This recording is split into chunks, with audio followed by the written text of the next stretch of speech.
Balai Pengawas Obat dan Makanan di Palu hadir sebagai garda terdepan dalam melindungi masyarakat Sulawesi Tengah dari peredaran obat dan makanan yang berisiko terhadap kesehatan.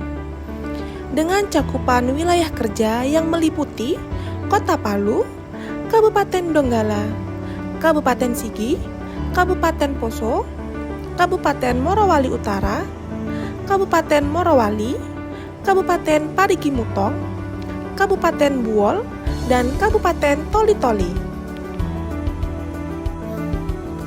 Dengan dukungan sarana laboratorium yang modern dan tenaga profesional yang berkompeten, Balai POM di Palu menjalankan tugas pengawasan secara menyeluruh, mulai dari pemeriksaan produk, uji laboratorium, hingga memastikan standar mutu, keamanan, dan khasiat obat maupun makanan.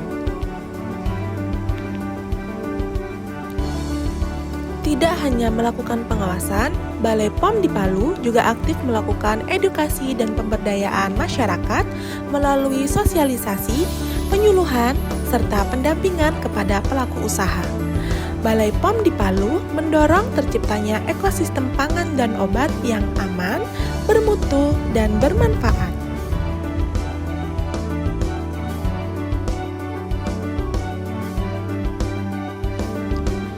Dengan bekerja sama dengan pemerintah daerah, aparat penegak hukum, dan lintas sektor lainnya, Balai POM di Palu terus berkomitmen menjaga masyarakat dari produk ilegal, berbahaya, dan tidak memenuhi ketentuan. Dengan semangat pelayanan, integritas, dan profesionalisme, Balai POM di Palu hadir untuk mewujudkan masyarakat yang sehat, produktif, dan terlindungi. Nilai-nilai berakhlak yang diterapkan pada Balai POM di Palu diantaranya yaitu berorientasi pelayanan. Balai POM di Palu memberikan pelayanan prima sesuai dengan SOP atau peraturan yang berlaku. Terus melakukan perbaikan tiada henti, ramah, cekatan, solutif, dan dapat diandalkan. Dalam penerapan nilai berorientasi pelayanan, Balai POM di Palu terus meningkatkan kualitas pelayanan publik dengan beberapa inovasi. Di antaranya yaitu yang pertama, Ra-Banua POMPI, akronim dari Percepatan Pengembangan Usaha Pangan Olahan melalui pendampingan izin edar. Inovasi ini memberikan kemudahan pelaku usaha untuk mendapatkan NIB atau nomor induk berusaha dan izin edar produk di dalam satu tempat pelaksanaan. Akuntabel, menjalankan tugas dengan bertanggung jawab, jujur, dan berintegritas. Implementasi yang dilakukan Balai POM di Palu untuk menerapkan nilai akuntabilitas diantaranya yaitu yang pertama, menciptakan layanan pengaduan masyarakat atau Pangadu. Inovasi ini mengintegrasikan antara link Pangadu atau pengaduan masyarakat dengan link pelaporan gratifikasi, whistleblowing system, dan pelaporan benturan kepentingan melalui aplikasi Sang Integritas. Kompeten. Balai POM di Palu terus meningkatkan kompetensi para pegawai dengan rutin melaksanakan pelatihan baik internal maupun eksternal. Para pegawai juga melakukan pengembangan kompetensi melalui aplikasi IDEAS maupun media pembelajaran lainnya. Untuk meningkatkan keharmonisan, Balai POM di Palu melaksanakan beberapa inovasi, di antaranya yaitu Kumbang Manis, akronim dari Kumpul Bareng, Sapa Teman, Jadi Harmonis. Yang kedua yaitu Krida Ceria. Krida Ceria dilakukan untuk memanfaatkan waktu bebas di hari Jumat pagi selama 1 jam untuk beraktivitas di luar ruangan. Loyal, berpegang teguh dengan ideologi Pancasila, Undang-Undang Dasar 1945, dan pemerintahan yang sah. Selain itu, juga selalu menjaga nama baik ASN, instansi, dan negara.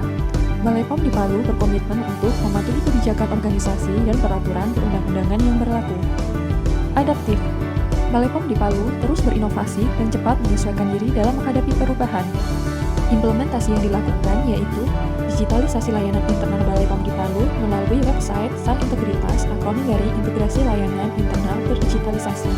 Berikutnya, sistem pemerintahan berbasis elektronik atau SPBE seperti CASN, SIPP, Siga POM Palu, dan SPIMKER atau Sistem Pelayanan Informasi Masyarakat. Cafe Om sendiri merupakan salah satu inovasi Balai POM di Palu yang merupakan singkatan dari KKN Asyik menjadi fasilitator edukasi obat dan makanan. Cafe Om yang melibatkan mahasiswa KKN ini telah dilaksanakan sejak tahun 2020 dan inovasi PMB atau Palu Mantap Bergerak telah dilaksanakan sejak tahun 2022. Balai POM di Palu sebagai salah satu ujung tombak pengawasan obat dan makanan di Provinsi Sulawesi Tengah terus berupaya untuk menerapkan nilai-nilai dasar berakhlak ASN. Namun, dalam pelaksanaannya terdapat berbagai tantangan yang harus dihadapi.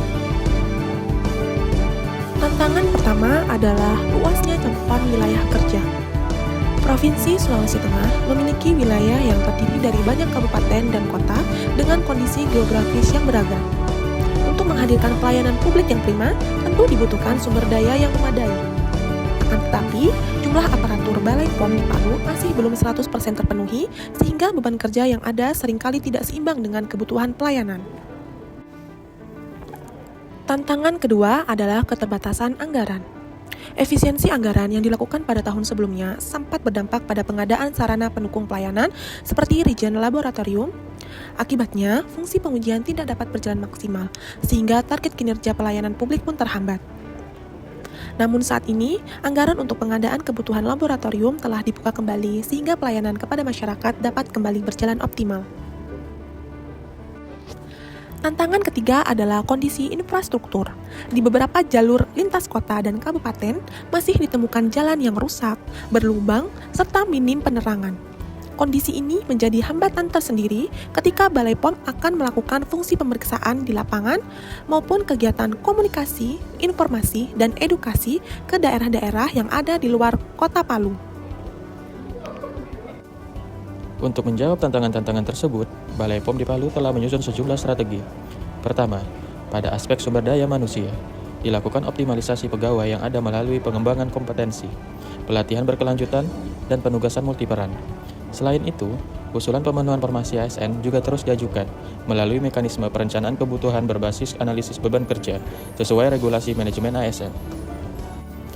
Kedua, pada aspek pengelolaan anggaran, dilakukan prioritisasi belanja agar diarahkan pada kebutuhan utama pelayanan publik. Balai POM juga mendorong kerjasama lintas instansi, seperti dengan laboratorium daerah maupun perguruan tinggi, untuk mendukung ketersediaan sarana pengujian. Di samping itu, optimalisasi penerimaan negara bukan pajak terus dilakukan untuk memperkuat kesinambungan layanan. Ketiga, pada aspek infrastruktur dan aksesibilitas wilayah, Balai POM di Palu memanfaatkan teknologi informasi untuk memberikan layanan publik. Edukasi daring, tele-KIE, serta sistem pelaporan digital dikembangkan untuk menjangkau masyarakat tanpa batas ruang dan waktu. Selain itu, layanan bergerak atau mobile service dilakukan dengan pendekatan berbasis resiko, sehingga wilayah dengan potensi tinggi menjadi prioritas pengawasan. Koordinasi dengan pemerintah daerah pun terus diperkuat untuk mendorong perbaikan infrastruktur yang menunjang kelancaran pelayanan publik.